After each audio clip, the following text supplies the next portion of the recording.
What medical emergency did your parents refuse to believe was real? My mother made me eat peanut butter sandwiches every single day for lunch starting the week I turned 12. Not because I liked them, but because she'd decided my recent complaints about feeling sick after eating trail mix were psychological weakness that needed to be conquered through exposure. She'd read some article online about how modern parents were creating allergic children through overprotection and fear-mongering, and she became obsessed with proving that allergies were manufactured conditions existing only in the minds of weak-willed people who'd been coddled into hypochondria. She announced at dinner one Sunday that our family would no longer acknowledge or accommodate any claimed food sensitivities, because doing so would only reinforce imaginary limitations. The trail mix incident had happened 3 weeks earlier at school.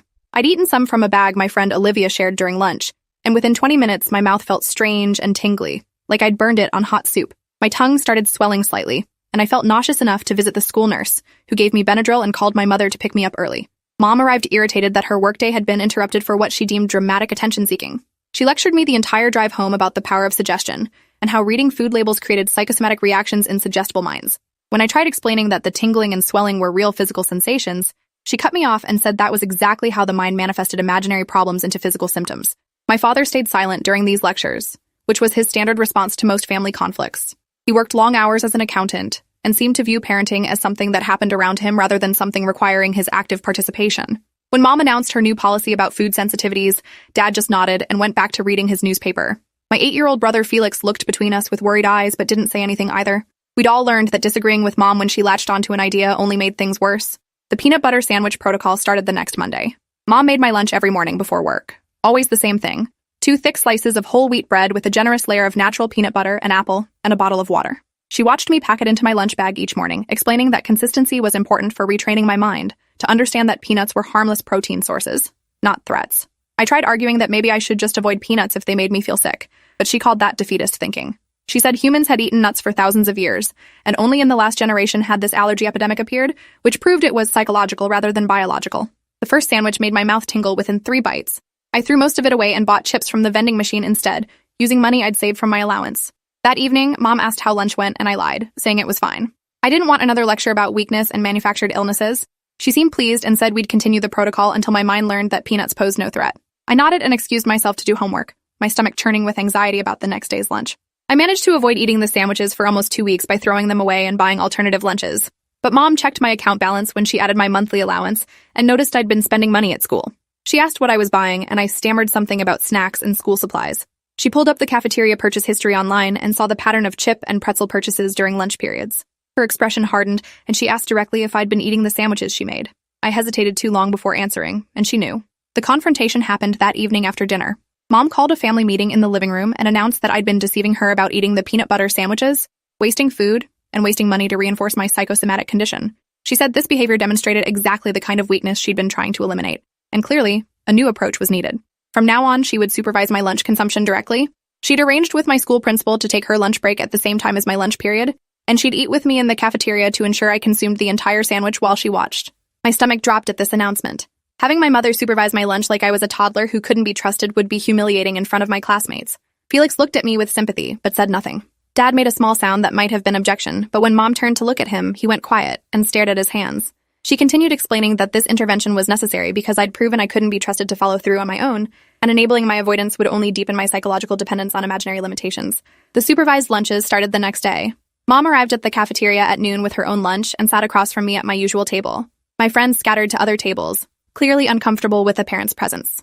Mom unpacked my lunch and set the peanut butter sandwich in front of me, then opened her own salad and began eating while watching me expectantly. I picked up the sandwich with shaking hands, my throat already feeling tight with anxiety. The first bite made my mouth tingle immediately, that same burning sensation from the trail mix incident but more intense. I tried to tell Mom my mouth felt strange, but she cut me off and said that was my mind creating symptoms, because I expected them. She instructed me to take another bite and focus on breathing calmly, instead of manufacturing panic.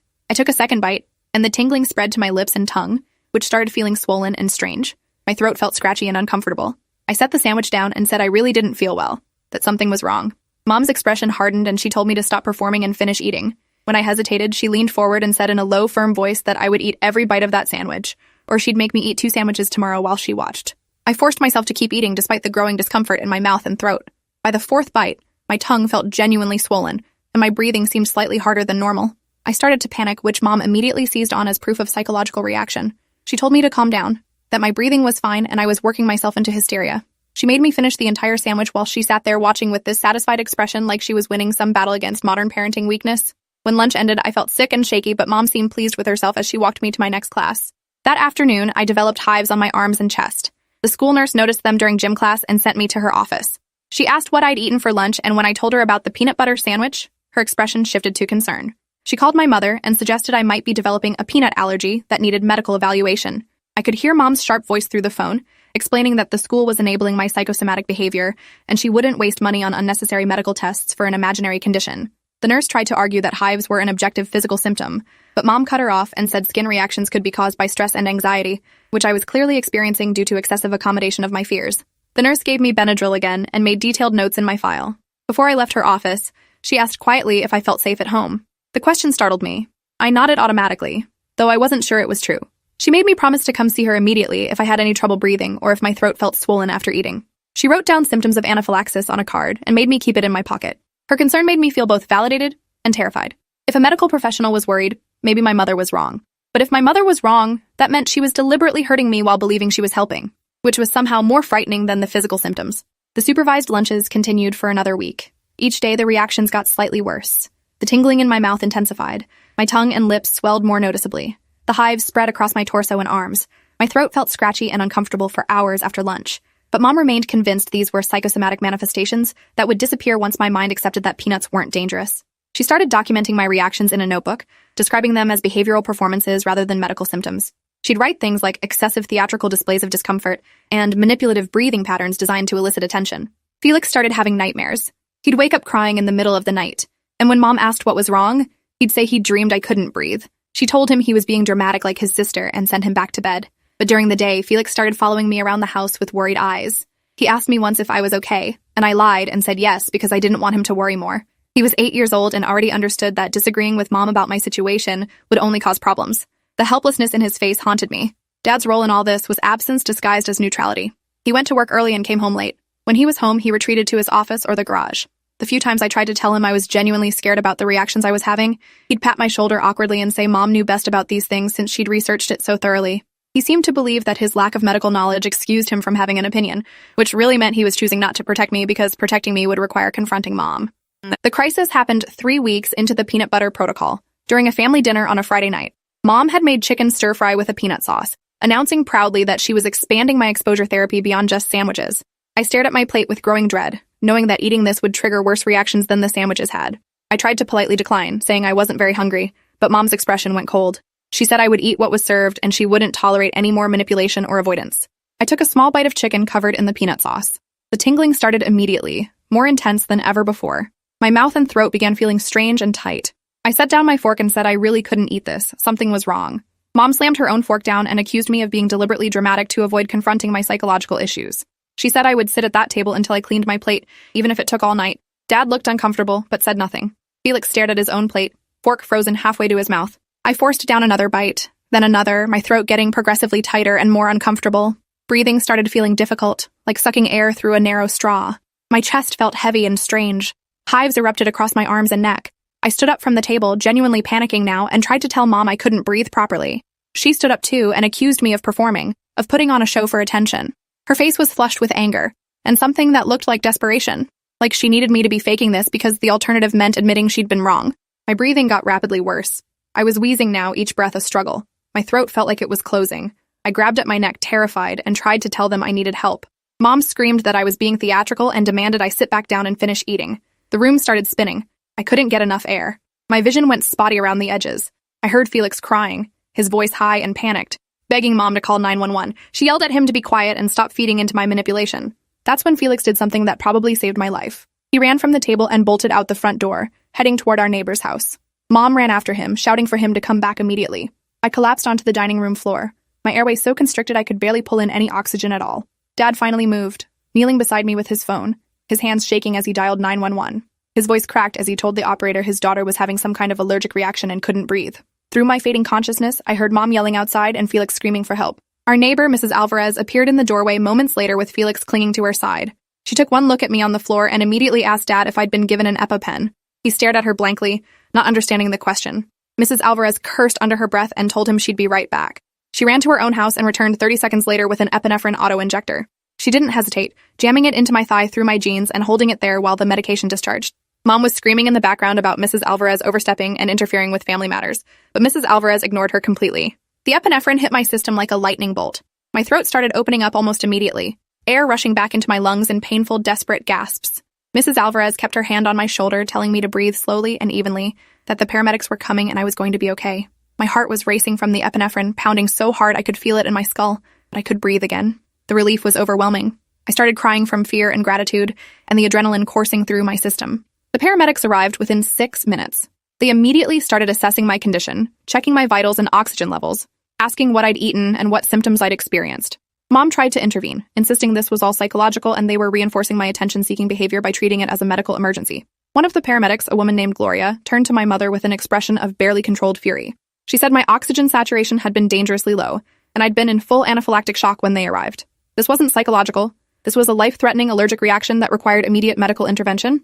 Mom's face went through several expressions: confusion, denial, anger, and something that might have been fear. She tried to argue, pulling out her notebook full of documentation about my supposed behavioral issues. Gloria looked at the notebook, reading passages where Mom described my reactions as performances and manipulations. Her expression hardened further. She told Mom that documenting a child's allergic reactions as behavioral problems while continuing to force exposure to allergens was medical neglect at minimum, possibly abuse. She said the hospital would be filing a mandatory report with Child Protective Services. The ride to the hospital passed in a blur of continued treatment and monitoring. They gave me additional medications to prevent a secondary reaction and kept me on oxygen. Felix rode in the ambulance with me, holding my hand tightly and crying quietly. The paramedic assigned to monitor me asked him gently how long this had been going on. Felix's voice was small and scared as he explained about the peanut butter sandwiches and supervised lunches and Mom's insistence that allergies weren't real. The paramedic took notes while maintaining a carefully neutral expression, but I could see anger tightening her jaw. At the hospital, I was taken immediately to the emergency department while Felix was sent to a waiting area with a social worker. A team of doctors and nurses surrounded me, continuing treatment and running tests. An allergist was called in to assess my condition. She asked detailed questions about when my symptoms had started, what I'd been exposed to, and how my mother had responded. I told her everything, too exhausted and scared to lie or downplay any of it. The allergist's expression grew increasingly grim as I described the weeks of forced peanut exposure and my mother's insistence that my reactions were psychological. The allergist ordered comprehensive allergy testing despite my mother's protests from outside the treatment area. The tests came back showing severe allergy to peanuts and tree nuts, along with moderate allergies to several other foods. The allergist explained that I'd likely developed the peanut allergy recently, as sometimes happens during adolescence, and that continuing to force exposure after symptoms appeared had been incredibly dangerous. Each exposure had sensitized my immune system further, making subsequent reactions worse. Tonight's reaction could have been fatal if Felix hadn't gotten help when he did. A woman from Child Protective Services arrived around midnight. Her name was Patricia, and she had kind eyes that had seen too much suffering. She interviewed me privately, asking about the peanut butter protocol, my mother's beliefs about allergies, and whether I'd ever been denied medical care for other conditions.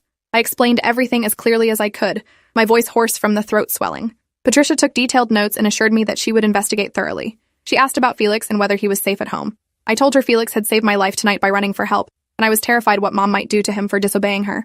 Patricia went to interview Felix next, and I could hear his small voice through the wall describing how scared he'd been watching me struggle to breathe. He told Patricia about his nightmares and how Mom had called him dramatic for worrying about me. He described how Dad never intervened or disagreed with Mom about anything. Patricia spent over an hour with Felix, gentle and patient as he shared his fears and observations. When she finally emerged, her expression was set and determined. She told the hospital staff she was placing both Felix and me in emergency protective custody pending investigation. Mom exploded when she heard this decision. Her voice carried through the emergency department as she screamed about her rights as a parent and how the state had no authority to separate her from her children. Patricia remained calm and professional, explaining that forcing a child to consume a known allergen despite medical evidence of severe reactions constituted medical neglect and endangered my life. Until CPS completed their investigation, Felix and I would be placed in foster care. Security was called when Mom tried to physically prevent Patricia from leaving with Felix. Dad stood by helplessly, looking defeated and lost. We spent that night in emergency foster care with a couple named Denise and Malcolm, who specialized in crisis placements. Their house was quiet and comfortable, with a spare bedroom that Felix and I shared. Felix crawled into bed with me around 2 a.m, shaking and crying. He kept apologizing for getting me taken away from home. I held him and told him he'd saved my life, and I was so proud of how brave he'd been. He fell asleep eventually, curled against my side, while I stared at the ceiling processing everything that had happened. The next morning, Denise made breakfast and asked carefully if there were any foods we couldn't eat. I listed my allergies based on what the hospital had told me, and she wrote everything down. She promised that nothing in this house would make me sick, and that my medical needs would be taken seriously here. The relief I felt at those simple words made me start crying. Denise hugged me and said I was safe now, and nobody would force me to eat anything dangerous. Malcolm sat with Felix at the table, teaching him a card game to distract him from the stress of the situation. Patricia visited later that day to check on us and explain the investigation process. She'd already interviewed the school nurse, who provided detailed documentation of my repeated allergic reactions and my mother's refusal to seek medical evaluation. She'd interviewed Mrs. Alvarez, who described Felix's panicked state when he ran to her house and my mother's angry response to her intervention. She'd reviewed the notebook my mother had been keeping, which contained months of documented allergic reactions described as behavioral problems. The evidence was extensive and damning. The investigation expanded when Patricia interviewed my primary care doctor, who reported that my mother had canceled multiple appointments over the past year when the doctor wanted to discuss my symptoms and run allergy tests. Mom had told the doctor's office that we were seeking alternative medicine approaches and wouldn't be returning. The doctor had made notes expressing concern about medical neglect, but hadn't filed a formal report. She admitted to Patricia that she regretted not pushing harder to intervene, especially after reviewing the hospital records from my anaphylactic reaction. Patricia also discovered that Mom had been active in several online groups dedicated to allergy denialism, communities of parents who believed food allergies were manufactured by pharmaceutical companies to sell expensive medications like EpiPens. Mom had posted extensively about her plan to cure my psychological food sensitivity through forced exposure therapy. Other group members had encouraged this approach, sharing their own stories of refusing to accommodate their children's claimed allergies. Patricia was working with law enforcement to investigate other families in these groups for potential child endangerment. The court hearing happened 5 days after my hospitalization. A judge reviewed the evidence Patricia had compiled, medical records documenting my severe allergy, the notebook full of my mother's observations describing genuine allergic reactions as behavioral performances, testimony from the school nurse and doctor about canceled appointments and refused interventions, statements from the paramedics about my near-death condition, and screenshots of Mom's posts in the allergy denialism groups. The judge's expression grew increasingly stern as each piece of evidence was presented. Mom's lawyer tried to argue that she genuinely believed allergies were psychological and had been trying to help me overcome an imaginary limitation. The judge cut him off and said that a parent's sincere belief in pseudoscience didn't excuse medical neglect, especially when medical professionals had repeatedly tried to intervene and been refused. He noted that Mom had continued forcing peanut exposure even after I developed documented allergic reactions, and her insistence on supervised lunches showed deliberate intent to ensure I consumed the allergen, rather than ignorance of the danger. Dad was also called to testify. He sat in the witness stand looking miserable and small, admitting he'd known I was having reactions to the peanut butter, but had deferred to Mom's judgment because she'd seemed so certain of her research. The judge asked him directly why he hadn't intervened when I was clearly suffering. Dad had no good answer. He mumbled something about not wanting to undermine Mom's parenting decisions and cause conflict in the marriage. The judge told him bluntly that his passivity had enabled abuse and endangered his children's lives. His silence had been complicity. Felix was interviewed by the judge in chambers with Patricia present. The judge was gentle with him, asking about his nightmares and his decision to run for help. Felix described watching me collapse and Mom refusing to call 911, how scared he'd been that I would die. He said he knew he'd get in trouble for disobeying and going to the neighbors, but he couldn't just watch me die. The judge told Felix he'd been incredibly brave and had done exactly the right thing. When Felix asked if Mom was mad at him, the judge said Felix's safety was the court's priority, not his mother's anger. The judge's ruling was comprehensive and severe. He found that both parents had engaged in medical neglect, with Mom as the primary perpetrator and Dad as an enabling accomplice through his failure to protect. Felix and I would remain in foster care until both parents completed extensive requirements including parenting classes, psychological evaluation, and supervised therapy. Mom would be required to complete additional education about allergies and medical compliance with a certified allergist. Neither parent would have unsupervised contact with us for a minimum of 6 months. Additionally, the judge ordered a criminal investigation into whether Mom's actions constituted felony child endangerment. He noted that forcing a child to consume a known allergen despite repeated medical evidence of severe reactions went beyond poor judgment into criminal territory. The prosecutor's office would review the case and decide whether to file charges. Mom started crying in the courtroom, but these tears looked more like self-pity than genuine remorse. She kept saying she'd only been trying to help me, that she'd thought she was making me stronger. Denise and Malcolm's home became our residence for the next 8 months. They were patient and kind, treating us like temporary family rather than obligations. Denise took me to follow-up appointments with the allergist, who prescribed 2 EpiPens that I was required to carry at all times.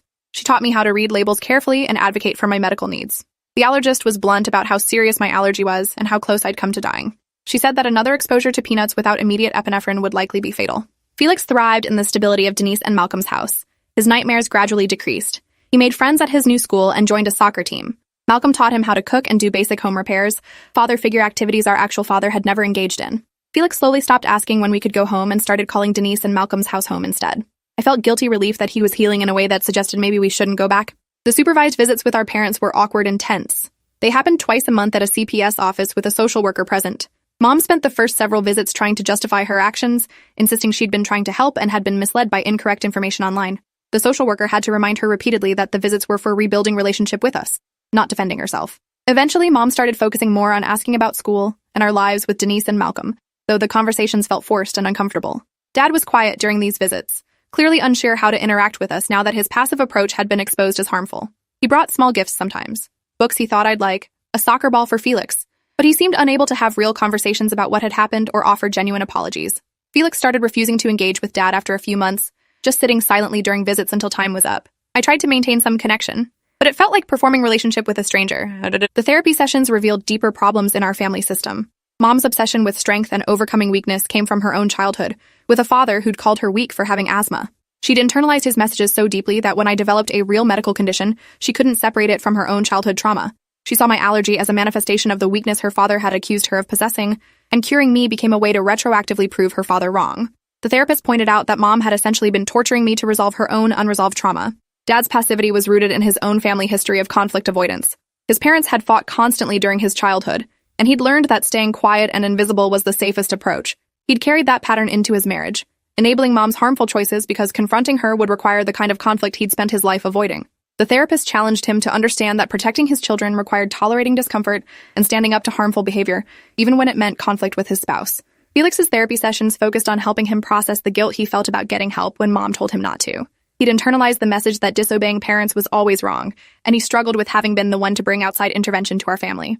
His therapist worked with him to understand that sometimes protecting someone you love means breaking rules, and that adults aren't always right even when they're confident. Felix slowly started accepting that he'd been brave rather than disobedient.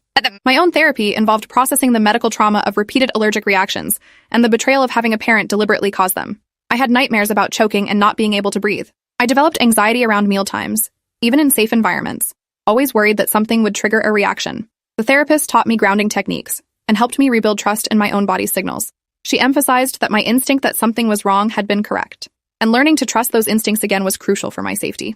The criminal investigation concluded after 4 months.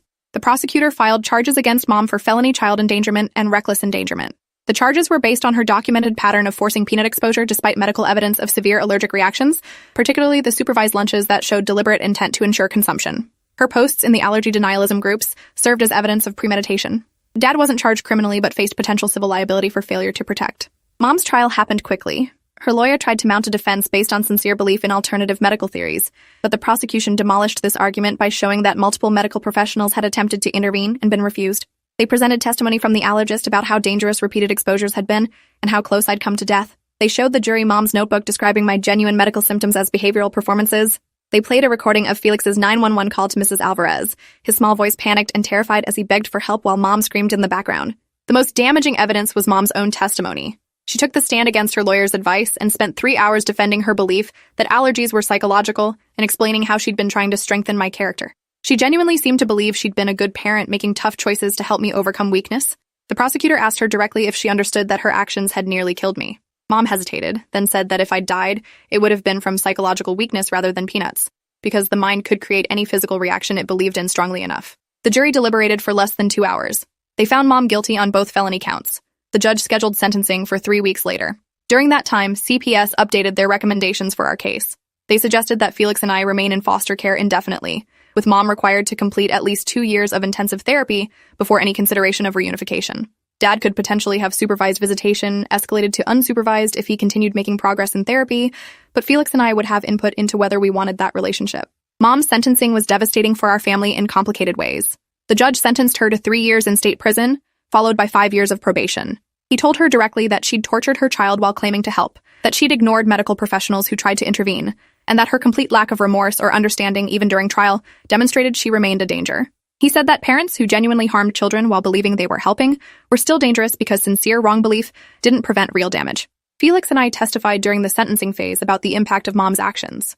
I described the terror of not being able to breathe while my mother insisted I was faking, the months of forced peanut consumption despite increasing reactions, the feeling of betrayal when someone who should protect you deliberately causes harm. Felix described his nightmares and his anguish watching me nearly die while our mother did nothing. We both said we didn't feel safe having any relationship with her until she truly understood what she'd done wrong, which we didn't believe had happened yet. Dad attended the sentencing but didn't testify. Afterward, he approached me and Felix in the courthouse hallway, tears streaming down his face. He apologized for not protecting us, for letting his fear of conflict endanger our lives, for being the kind of father who stood by while his child was harmed. He said he understood if we never wanted to see him again, but hoped someday we might give him a chance to prove he could be better. Felix turned away without responding. I told Dad I needed time to figure out if forgiveness was possible, but I appreciated that he was at least acknowledging what he'd failed to do. The next 2 years passed in relative peace at Denise and Malcolm's house. They officially became our foster parents with intention to adopt if reunification with our bio parents didn't happen. Felix and I slowly healed from the trauma, though some effects lingered. I remained hypervigilant about food and carried my EpiPens everywhere. Felix struggled with trusting adult authority figures and had to work through anxiety about whether people would believe him when he reported problems. But we both had therapy and support, and the knowledge that we were genuinely safe in this house. Mom served her full prison sentence with minimal early release. We received occasional letters from her during those 3 years, which her therapist encouraged her to write as part of taking accountability. The early letters were still full of justifications and defenses. Later letters showed more genuine understanding of what she'd done, and acknowledgement of the harm caused. By the 3rd year, her letters included real apologies without qualifications or explanations. Felix never read them. I read every one, watching her slow evolution towards something resembling true remorse. Dad maintained supervised visits that slowly increased in frequency and duration, as he proved himself capable of prioritizing our safety over conflict avoidance. He completed his therapy requirements and took parenting classes focused on recognizing and responding to medical needs. His relationship with Felix remained damaged and distant. Felix was civil during visits but never warm, maintaining emotional walls that Dad couldn't penetrate. My relationship with Dad improved incrementally, though it would never be what it could have been if he'd protected us when we needed him. When I turned 16, the court allowed me to make decisions about future contact with both parents. I chose to maintain limited relationship with Dad, who'd proven through years of consistent effort that he'd genuinely changed his passive patterns. I declined any contact with Mom, even though she'd been released from prison and completed extensive therapy. Her letters suggested she understood what she'd done, but I wasn't ready to face her yet. Possibly ever. The trauma of being deliberately poisoned by your mother while she convinced herself she was helping doesn't heal easily or completely. Felix made the same choice when he turned 14. He wanted nothing to do with either parent, viewing Dad's passivity as equally unforgivable as Mom's act of harm. He legally changed his last name to match Denise and Malcolm when they adopted him at 15. I kept my original name but understood his need to separate himself completely from people who'd failed to protect him. We both knew that biological family wasn't the same as chosen family, and sometimes the people who birthed you were less important than the people who kept you safe. Years later, I work as a patient advocate helping families navigate medical systems and recognize signs of medical neglect. I specialize in cases where parents refuse evidence-based medical care based on alternative theories or online misinformation. I teach workshops for doctors and teachers about identifying and reporting medical neglect before it escalates to life-threatening situations. Felix became a social worker focused on protecting children in dangerous home situations. We both turned our trauma into purpose, ensuring other kids didn't suffer what we'd endured. Mom's letters still arrive occasionally, full of apologies and requests to meet. They remain unanswered in a drawer with all the others. Some fractures can't be mended, and some relationships aren't worth rebuilding no matter how much someone claims they've changed. We survived because Felix ran for help when adults failed us, and that 8-year-old's courage remains the most profound act of love I've ever witnessed. Thanks for watching till the end. Make sure to subscribe and like to not miss the next story.